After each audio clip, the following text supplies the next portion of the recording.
If you've been on the internet, you've seen Bendy and the Ink Machine. It's basically everywhere. Yeah, it's one of those games because of the unique art style. It developed sort of a cult following. It's really unique in its aesthetic appeal. And for that reason, I think that's the main reason at least, a lot of people were immediately infatuated with it, and it really took off. I think that this was streamer bait. It was designed to elicit fake screams from YouTubers, and that is the exclusive reason why this exists. Hi guys, this is Moriarty. And this is Brax. And today we are obviously looking at Bendy and the Ink Machine. Yes, it's a little bit late, but the fact is that this game should have been finished quite a while ago, and it hasn't been, but I can tell from the first 3 of 5 chapters that are out that this game is terrible, and I'm going to explain why. Brax, you've played how much of this game? I played the first chapter. So in the first chapter, which is the free chapter, and it's the chapter that most people got to experience before they decided if they wanted to pay for it, obviously, it's also the one that people have tried out just randomly because they expect it to be a scary game. In the first chapter, what you're going to have is primarily a walking simulator where you go around, pick up stuff, and listen to things until eventually you've done all of the pickup thingies, and then you get chased and you see the big bad guy for one brief second. It takes about 15 minutes to get through, and the whole point is to convince you to buy the rest of the chapters based off of that initial impression. That absolutely sums it up. The majority of the time really is about that walking around picking up those items thing. I think it's like 5 or 6 items, and you really do just walk around until you find them. That was the majority of the chapter. Other than that, you're listening to some tape recorders. So overall, it really was just a walking simulator to me. That's what the first chapter is, and you're buying it based off of that. There's a bunch of what are supposed to be jump scares in the first chapter. You start walking and something pops out around a corner and you're supposed to and really the goal here, I believe, of this first chapter was that you would watch your favorite streamer or you would watch your favorite YouTuber and you would see them go and then you would go buy it so that you could replicate that experience yourself. I don't believe they actually expected most of this to be scary because it's really very, very boring jump scares. I streamed this game and I was at no point surprised. It never surprised me. And I don't watch like a Let's Play of Bendy and the Ink Machine on my day off. Like, that's not what I'm going to go do. So I came into it essentially blind. The most I've seen of it was here and there I had seen a streamer play it. But I never sat and watched it. And it still didn't surprise me. It was boring. But that's not the problem that I have with this game. Well, I'm interested in what your problem is because to say a bit more before you address that about what you just said, I did not realize until probably halfway through the chapter, maybe even towards the end, that this was supposed to be a horror game. Like the little stand-up cutout things that were in the hallways, I didn't jump. The first hint I got was when you see the guy that seems to be tied up or whatever. I was like, well, that's kind of creepy. And then by the end of the chapter, with the final jump scare, I said, oh, this is a horror game. So honestly, it took me that long because I came into it blind as well for me to even realize that it was. But I just wanted to add that. I don't know what that says about the game other than maybe it's not doing a good job at being very scary. But I am interested. What is your biggest problem, though? I think what that says is that the jump scares are very, very poor and they are not scary, and that this is essentially a community that has grown out of fake screams from people who have to scream for views. I think that's what that says about the horror of this first game. But my problem is that this is a completely eccentric title. It jumps from one genre to another every single chapter because clearly the developer has no clue what kind of game this is, and he's essentially just responding to comments on YouTube. He's responding to comments on the Steam page and trying to create a game out of nothing. He has no vision, and I truly believe that the developer has no vision for this title. You have played everything that he has made so far, so I am interested in how each chapter differs from the last, How is Chapter 2 different from Chapter 3, and why is there no continuity there? Like, what is changing in particular, if you could identify something? So Chapter 2 is very similar to Chapter 1, and it's obvious that he decided to do this because, well, hey, they liked Chapter 1, and then people started complaining. There are some changes. For example, there is, for no reason at all, combat in Chapter 2. Additionally, there are more obvious, freaky, creepy moments. You walk into a room and, oh, look, there's a whole bunch of guys staring at you down there, but you walk down there and they're not there anymore. It's really, really, I want to say manufactured. Everything in this is manufactured in Chapter 2. And it's more of the same kind of go find stuff, but now they've got additional random puzzles in there. So clearly people played the first one and they said, wouldn't it be cool if there were enemies and maybe, you could have some combat? And what else would be really neat? What if there was a different kind of puzzle? Instead of just going and finding stuff, what if you had to actually do this and you had to listen to them? And, hey, it could even change every time so that there's some replayability in it. And he goes, oh, you know what? And throws all of that in there. None of it is done particularly well, but it's not awful. It's just whatever. The whole thing there is Chapter 2. Well, that makes sense, because I was one of those people that would have said, I expect a little combat, because at the end of the first chapter you do get an axe, but all you do is chop through some wood with it. It was a bit disappointing. I thought, well, this is all I'm going to do with this. I want to hit something, right? So I could see that being something that people said and him reacting to that. And certainly the puzzles, because when the entirety of your first chapter is walking around and picking up a record label and a gear and a teddy bear, I mean, that doesn't bode well for the rest of the game if it becomes repetitive and all you do is walk around and pick things up. So those would have been my 2 complaints about Chapter 1, certainly. And so he took those and he tried to create a survival horror game. He wanted to obviously make it into a Resident Evil Light for Chapter 2.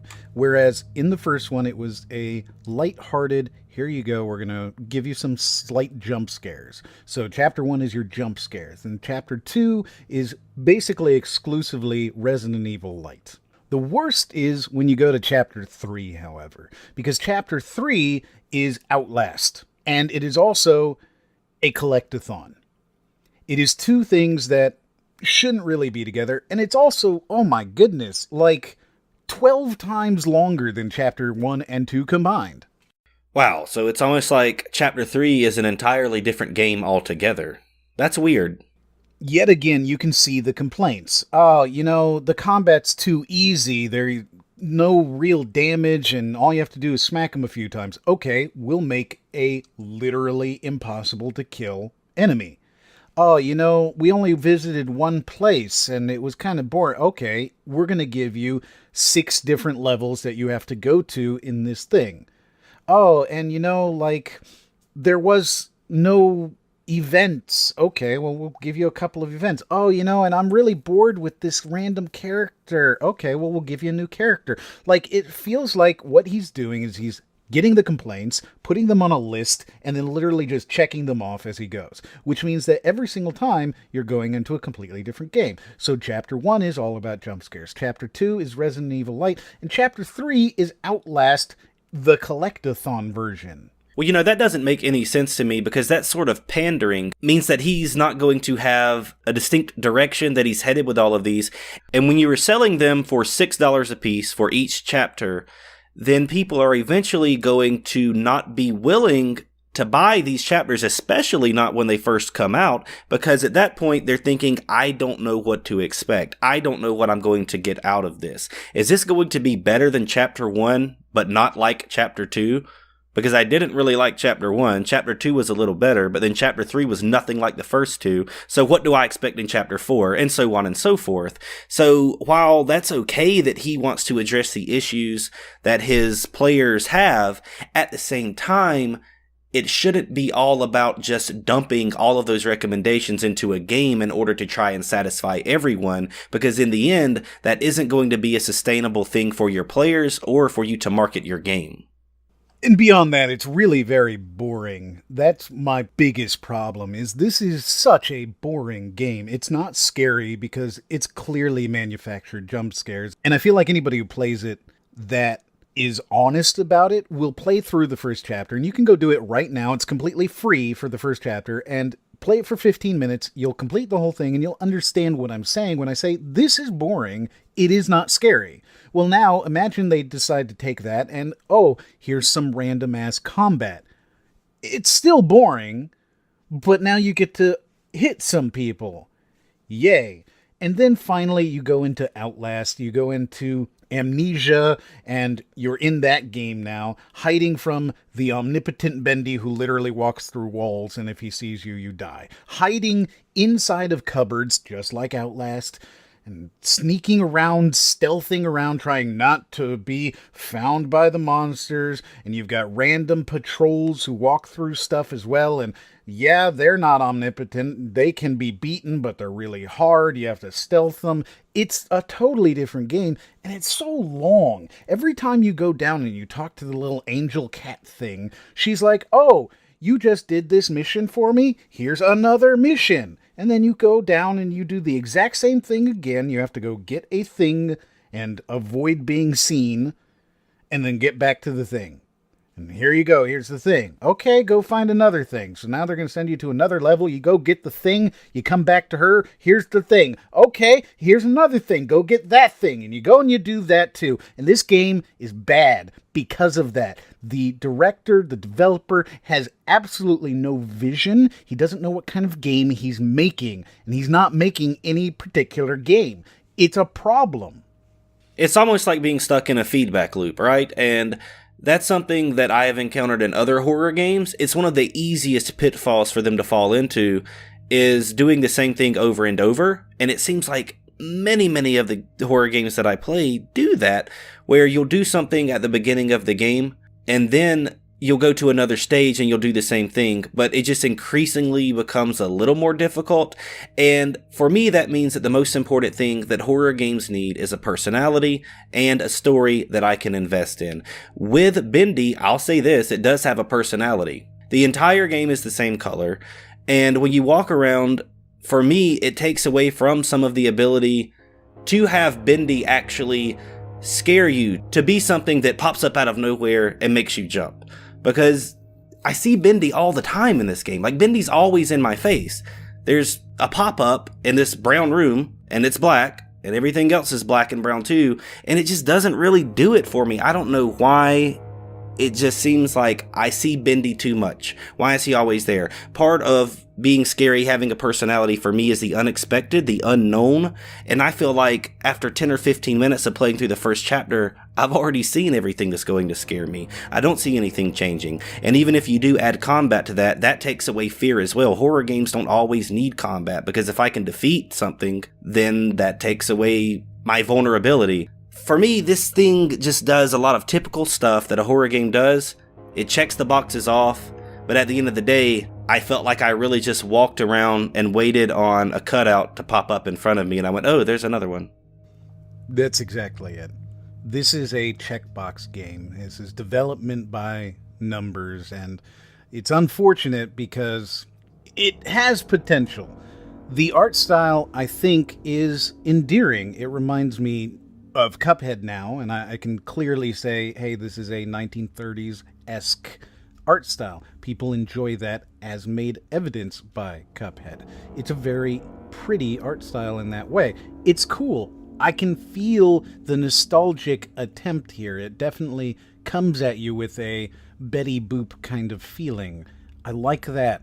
The overall character designs are not bad. It's just that there's no vision. There's no clear and honest, here's what game I'm making. Instead, every single time, it's just more, okay, I'm checking the boxes to give you what you wanted so that you pay me $6. It feels inauthentic.